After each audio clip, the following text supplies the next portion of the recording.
പണ്ടൊക്കെ എന്റെ സിബ്ലിംഗ്സ് എനിക്ക് പറഞ്ഞിരുന്ന ഒരു കാര്യമാണ് റിലേഷൻഷിപ്പിൽ ആവരുത്, നല്ലൊരു എയിം ഗോളെല്ലാം വെച്ച് ജീവിക്കണം. അപ്പോൾ ഞാൻ വിചാരിച്ചു അതുകൊണ്ട് അവരങ്ങനെ പറഞ്ഞു, അവർക്ക് റിലേഷൻഷിപ്പ് ഇല്ല, പിന്നെ എന്തിനാ എന്നോട് റിലേഷൻഷിപ്പ് ആവേണ്ടതെന്ന് പറഞ്ഞു. അവർ ആ ഒരു ടൈം പീരീഡ് അവർക്ക് അസൂയാണ്, അവർക്ക് കുശുമ്പാണ് ആ റിലേഷനിൽ. ആ ഒരു ടൈം പീരീഡ് എൻ്റെ മെന്റാലിറ്റി എങ്ങനെയായിരുന്നു സംഭവം എന്ന് വെച്ചാൽ എനിക്ക് ഇപ്പോഴാണ് മനസ്സിലായി എന്തിട്ടാണ് അവർ റിലേഷൻഷിപ്പ് ആവരുത് എന്ന് വാണിംഗ് തരുന്നതെന്ന് വെച്ചാൽ വേറെ ഒന്നും കൊണ്ടല്ല. ഈ റിലേഷൻഷിപ്പ് എന്ന് പറയുന്ന സാധനം ഒരു പൊട്ടക്കിണർ പോലെയാണ്. അതിൻ്റെ ആ പൊട്ടക്കിണറിൻ്റെ ഉള്ളിൽ ഫുള്ള് ചളിയായിരിക്കും. നമ്മളെ ചുറ്റുമുള്ള വ്യക്തികൾ ആ ചളിയിൽ വീണത് കൊണ്ടാണ് നമുക്ക് വാണിംഗ് ആയിട്ട് തരുന്നത്, നീ അതിൽ പോവരുത് എന്നുള്ളത്. പക്ഷെ നമ്മൾ ആ ഒരു ടൈം പീരീഡ് നമ്മൾ അവർക്ക് അസൂയാണ്, കുശുമ്പാണ്. ചില സമയം നമ്മൾ ആവേശം കൊണ്ട് അതിൻ്റെ ഉള്ളിൽ എന്താണ് ഇല്ലേന്ന് നോക്കാൻ വേണ്ടി നമ്മൾ പോയി എത്തി നോക്കും. എത്തി നോക്കി കഴിഞ്ഞാൽ കാല് സ്ലിപ്പായിട്ട് അതിൽ വീണ് പോകും. നമ്മൾ ജസ്റ്റ് അത് എന്താണെന്ന് അറിയാൻ വേണ്ടിയിട്ടായിട്ട് പോകുന്നുണ്ട്. പക്ഷെ എത്തി നോക്കിയാൽ പോലും അഥവാ അതിൻ്റെ അടുത്തോട്ടേക്ക് പോയാൽ പോലും കാല് പകുതി അങ്ങോട്ട് വീണ് പോകുന്നത് കൊണ്ട് ആൾക്കാർ പറയുന്നത് റിലേഷൻഷിപ്പിൽ ആവരുത്. അവർ തെറ്റാണ് നമ്മൾ ആ ടൈം പീരീഡ് ചിന്തിച്ചിട്ട് നമ്മൾ റിലേഷൻഷിപ്പിൽ പോയി വീഴും. ഒട്ടനെങ്കിൽ വീണ് കഴിഞ്ഞാൽ നമുക്ക് ഒരു രീതിയിലും പിന്നെ ജീവിതത്തിലേക്ക് തിരിച്ചു വരാൻ പറ്റില്ല. കാരണം എത്ര കയറിട്ട് വലിച്ചാലും നമ്മൾ പിന്നെ വീണുകൊണ്ടിരിക്കും. ഇതാണ് ലവ് റിലേഷൻഷിപ്പ്. കാരണം വൺസ് നമ്മൾ ഒരു റിലേഷൻഷിപ്പിൽ ആയി കഴിഞ്ഞാൽ പിന്നെ അതോടെ കഴിഞ്ഞ് സീരിയസ്ലി അതോടെ കഴിഞ്ഞ് ജീവിതം കഴിഞ്ഞ് നമ്മുടെ ഹാപ്പിനെസ് ആയി നമ്മൾ ലൈക്ക് ഒരു സെൽഫ് ലവ് ആയി സെൽഫ് റെസ്പെക്ട് ഇല്ല. ഒരു വ്യക്തിനെ ഇല്ലാണ്ടാക്കുന്നത് ഒരു റിലേഷൻഷിപ്പാണ്. സോ ഒരിക്കലും റിലേഷൻഷിപ്പിൽ ആവരുത്. ഇനി റിലേഷൻഷിപ്പിൽ ആവാൻ നിൽക്കുന്നവരോട് പറയുന്നത് ദയവ് ചെയ്ത റിലേഷൻഷിപ്പിൽ ആവരുത്.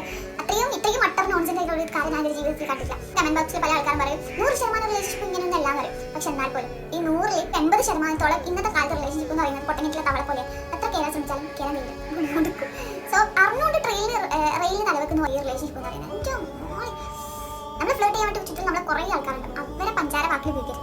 വീണ് കഴിഞ്ഞാൽ അതോടെ കഴിയും. നിങ്ങൾ പ്രപ്പോസ് ചെയ്യുന്ന ആൾക്കാർ വന്ന് പറയും ഭയങ്കര 100% സിൻസിയർ ആയിട്ടുള്ള പേഴ്സൺ ആണ്, നീ ശരിക്കുള്ള ബോയ്സിനെ കാണാത്തത് കൊണ്ടാണ്. ഇനി ഗേൾ ആണെങ്കിൽ ബോയ്സിനോട് പറയും നീ ശരിക്കുള്ള ഗേൾസിനെ കാണാത്തതുകൊണ്ടാണ്, ഭയങ്കര സിൻസിയർ ആണ്, നീ എന്നെ പോലത്തെ ഗേളിനെ കണ്ടിട്ടില്ല, നീ അങ്ങനെയാണ് ഇങ്ങനെയാണെന്നെല്ലാം പറഞ്ഞിട്ട് ഞാൻ ഇങ്ങനെ പൊന്നു പോലെ നോക്കൂ, ഒരു കുറവ് വരുത്തിക്കൂല, നമ്മളെ കല്യാണം ഗ്രാൻഡ് ആയിരിക്കും എന്നെല്ലാം പറഞ്ഞ് നമ്മൾ വീഴ്ത്തും. ആ വീട്ടിൽ നിങ്ങൾ വീക്കരുത്. സീരിയസ്ലി വീഴരുത്. വീണ് കഴിഞ്ഞാൽ തൊലഞ്ഞി ജീവിതം തൊലഞ്ഞി. പിന്നെ നിങ്ങളുടെ ജീവിതം ഈ പൊട്ടക്കത്തിലെ തവള പോലെ ആയിരിക്കും.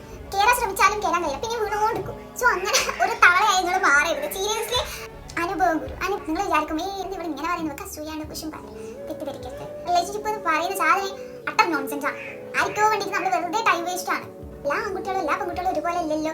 പകുതി നല്ലത് പകുതി പഠിക്കില്ല, ആ പകുതി നല്ല എനിക്കും നമുക്ക് കിട്ടാന്നില്ല, വെറും തോന്നല. നമ്മൾ നല്ലതാണോ ഓപ്പോസിറ്റിലെ വ്യക്തി മഹാബോക്കായ സാധനമായിരിക്കും നമുക്ക് കിട്ടുന്നത്.